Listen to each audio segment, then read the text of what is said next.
Hello everybody, this is Vanlife Goodies, and today we are going to talk about how to keep warm in a camper van. As always, this is just my opinion. If you have got any ideas that I don't mention, please put them in the comments below, and if you're watching this video, go and read the comments below, because often people give suggestions I haven't thought of and it's really helpful to read. So I've done a video couple of years ago when I had my T5 camper van, all about keeping warm in a camper van. I thought I'd do a bit of an updated version. I've also done a blog on my website. If you go to www.vanlifegoodies.com, there's a few vlogs there about like toilets in camper vans, keeping warm in a camper van, and you can go and have a read of that. But for the purposes of today, we're just going to whip through just some of the basics and on video, because it's an easier way to consume information. In the background, you can hear I have a diesel heater running and a gas heater running, so I'm going to show you all of these different ideas. Okay, so the most important thing I would say, if you're building a camper van, or you're thinking of getting a camper van, or you're thinking of building a camper van, is to make sure that insulation. So when you're building, make sure you insulate the van well, including the ceiling and the floor, because a lot of heat is lost through the floor and the ceiling. But also to consider having some kind of ventilation, because any kind of heat, whatever you decide you're going to have, is going to need some kind of airflow. It sounds a bit counterintuitive, but you do need airflow. I've got a max air fan, which is fantastic, and I've also got windows that can be opened slightly if need be. Obviously, you need to think about weigh that up with security, you know, about that also weakens your van from a security standpoint, but certainly from a heat standpoint, good insulation and good ventilation. But it also leads me on to the next weakness in your van, which is your windows. Any windows you have are just a weakness. So if you have the cab open and no curtains to shut off the cab area, you're going to lose so much of your heat through that area. Any side windows that you have, I've got 2 side windows and 2 at the back. Again, these need to really have some kind of thermal blind when you're heating your camper van to keep the heat in and to stop it from escaping. So there's ventilation, but there's also your windows is a vast expanse of heat escaping from your van. So good insulation. You can get blinds like on my T5. They're kind of a wire at the top and the bottom, and they're thermal blinds, and they're always in situ, so you don't need to take them down. You can have blinds that can go thermal ones that can go on the inside of your windscreen area and your cab area, that will just stop the cold getting out. It's not very stealth, because obviously they can see that someone's trying to keep the inside warm. So you've got to weigh up your pros and cons of whether you want to be stealth and how do you camp, along with keeping your heat in. You can have if your bulkhead is cut off completely, that will help to retain heat. If it's not, then some kind of thermal curtains to protect the living area from the cab area, to try and reduce the loss of heat that way, is a good idea. I think that's probably it for windows. So we're going to go through kind of a cheap, a medium and expensive options for keeping warm in a camper van. For those of you that are hardcore out there, credit to you. If you're living in a van and you don't have any kind of heating system, all hail, you are hard, or you're Scottish, because you can cope with it. I definitely couldn't. So no heating in a camper van. You either, if it's just a camper van and you're not living in it, then you would just maybe go camping in summer. I think that, just go in the summer months. You don't need to worry about winter months. But having a camper van, I think, does expand your opportunities for enjoying camping all year round if you've got the right heating system. So it does help to have that. But think high tog duvets. You can get 16, 17 tog duvets, maybe even 2 duvets, and get an extra big duvet cover. Blankets, but try and go for wool or merino wool blankets, because they will retain the heat better. I've heard that wearing silk pajamas, proper silk pajamas, can help you keep warm. Wearing a hat and wearing something on your feet, because that's where a lot of your heat escapes when you're sleeping. is a good idea. And then don't forget the good old hot water bottle. Any kind of hot water bottle, a few hot water bottles is a great idea for keeping warm, especially sleeping. And of course, once you get cooking, you know, that will heat up a small space quite quickly. So if you're making a cup of tea, just the gas will kind of warm up your space a little bit to some extent. Another thing that I have done, if you've got one of these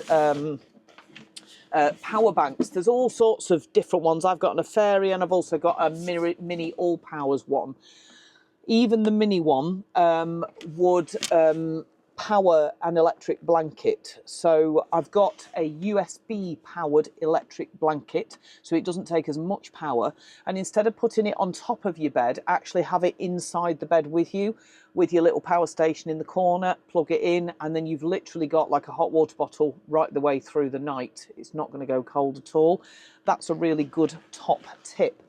Another thing to consider, I did a video of how to make a pot top thermal cover for under 50 quid on my T5. So it had a pot top and I made my own thermal cover that goes all the way around so that when the pot top's up, it just makes it a warmer space and stops the heat from escaping, but you can still stand up. So if you are in a T5 with a pot top or a T6 with a pot, like a transporter with a pot top, or even a transit with a pot top, if you sleep in the pot top, it will be colder than sleeping downstairs. But if you're sleeping downstairs, we used to just pull the pot top down and it's so much warmer.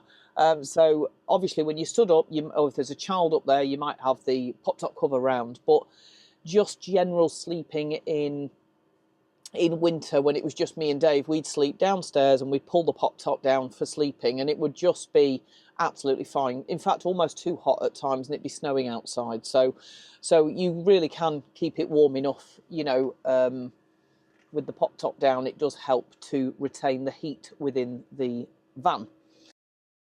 So cheaper options for heating systems would be, you can get these portable power banks. This is an Affairi portable power bank. I've also got a little mini all powers power bank, and that will power a USB electric blanket.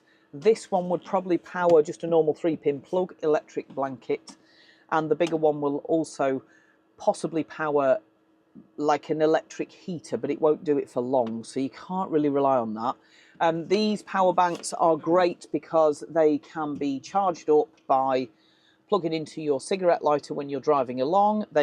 You can buy solar panels to go with them to get the solar and the daylight to recharge them, or you can charge them up before you go on holiday and they'll last a good few days, depending on what drawer you're taking from them. So if you've got your laptop, your phone, your heater and everything, they're not going to last long at all. So if it's a small drawer like phones and stuff, you're fine. But if we're talking heating systems, you need to think about the how much power that heating system takes and how many hours this will give you. It will depend on the heater. If you're buying a heater, look at what the amp hours is. Other cheap options for more of an emergency situation, we've got one of these little gas heaters. But if you have one of these, you need one of these. Carbon monoxide detector. I'm actually just going to turn this off at the minute because I've got my diesel heater going.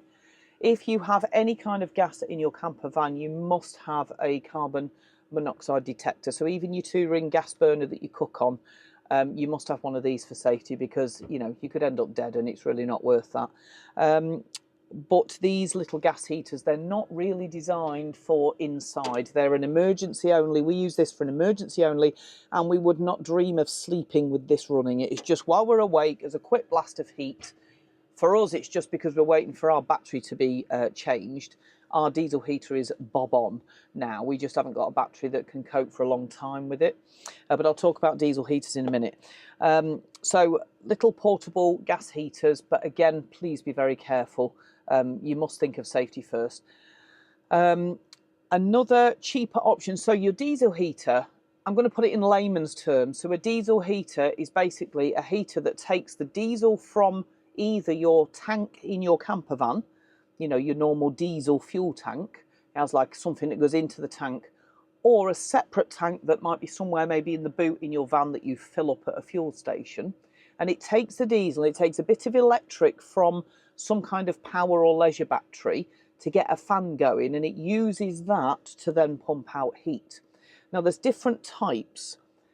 The cheaper end are the Chinese diesel heaters. They call them Chinese diesel heaters, but they're basically what you can get online. £100 to £200 if you can fit it yourself and you're tech enough to do that. A really good cheap option. I've heard they're very good heaters, they just don't necessarily last long term.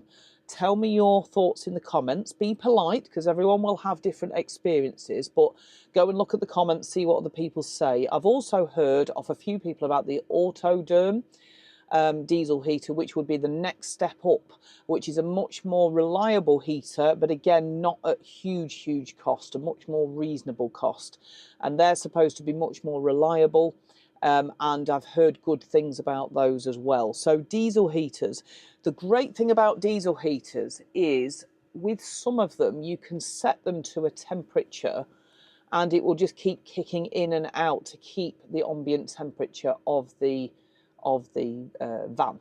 But what it will also do is it's safe to run while you're sleeping. So if you're in the depths of winter, if you've got enough battery power, you can keep that running while you're sleeping, keep it to a temperature, and it just stops you freezing, waking up freezing to death in the middle of the night.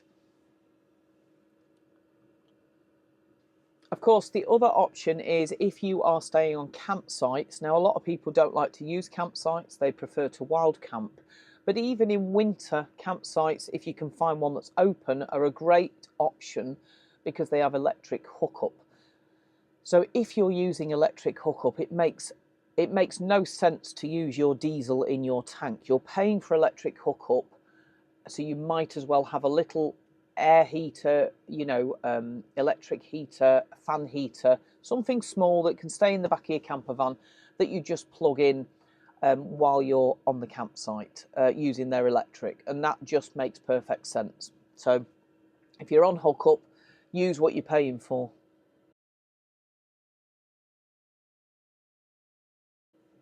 So lastly, two more technical or expensive options, which is actually what I've got. Feel a bit like, I've got the expensive option. We had diesel heater in this camper van, but we had an Eberspacher diesel heater in our T5, and it was fantastic, and it never faltered. It was brilliant.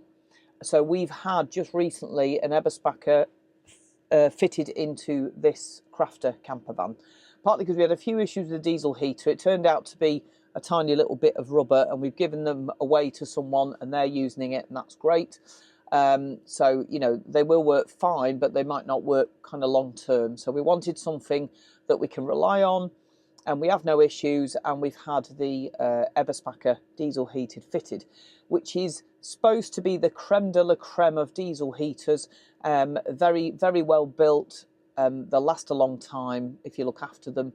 And again, you can set them to a certain temperature and it will just kick in and out for either a period of time or for infinity, and it will just kick in and out and keep to that temperature. And we found these to be the most reliable heaters. In fact, I'm getting a bit hot now just chatting to you with my diesel heater running. I might turn it off actually. The other option you can have that some people have in camper vans, especially if you're planning to travel to much colder regions, would be a little mini wood burner. Now, the idea of having a little mini wood burner in a camper van, for me, sounds wonderful. You can't beat a little open fire or a little wood burner. I mean, that must just be the most wonderful thing in winter. A really dry heat.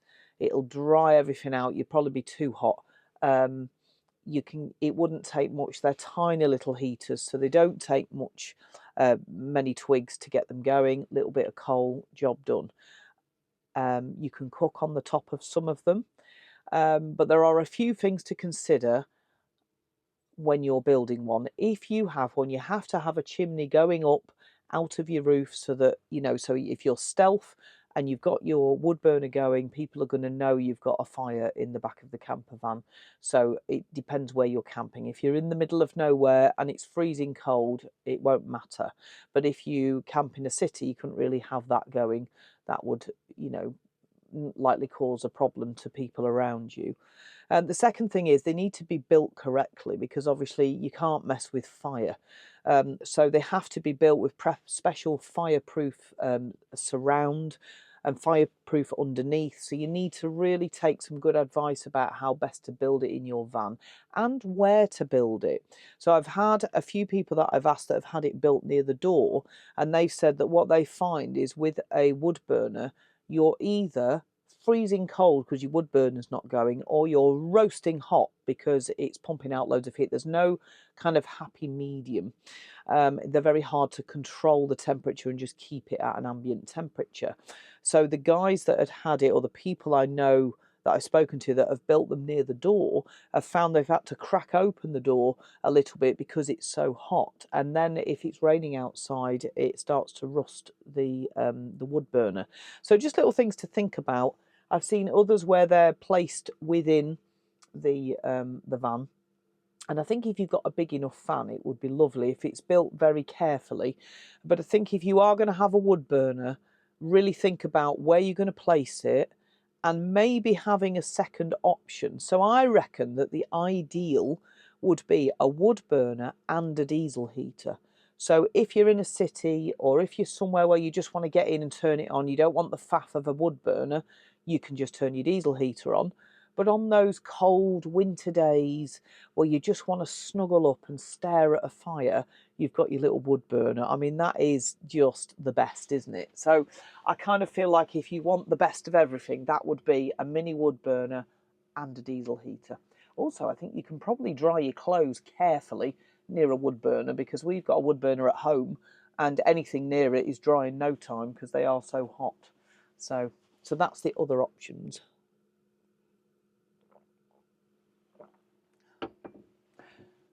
So just before we move on to more technical or expensive options, if you like this video, we share kind of tips and tricks of van life, and but mostly share where we go in our travels and what we get up to. But if you like that kind of content, don't forget to hit the subscribe and the bell if you want to be notified when we upload.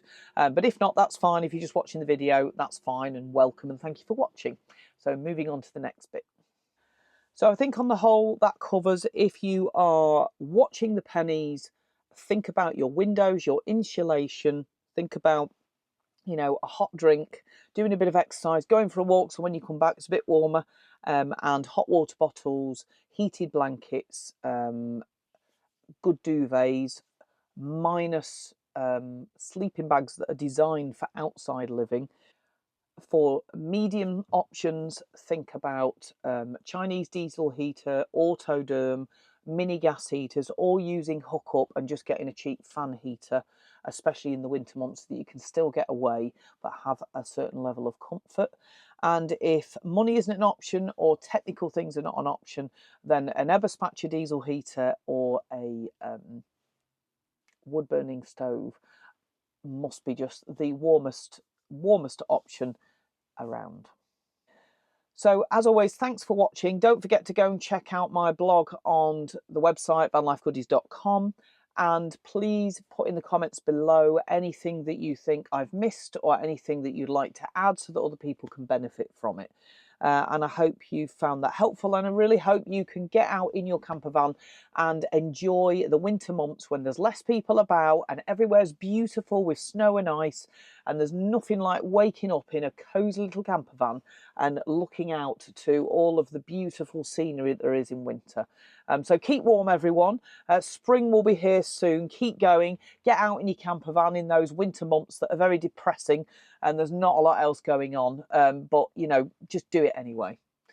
So until next time, thanks for watching.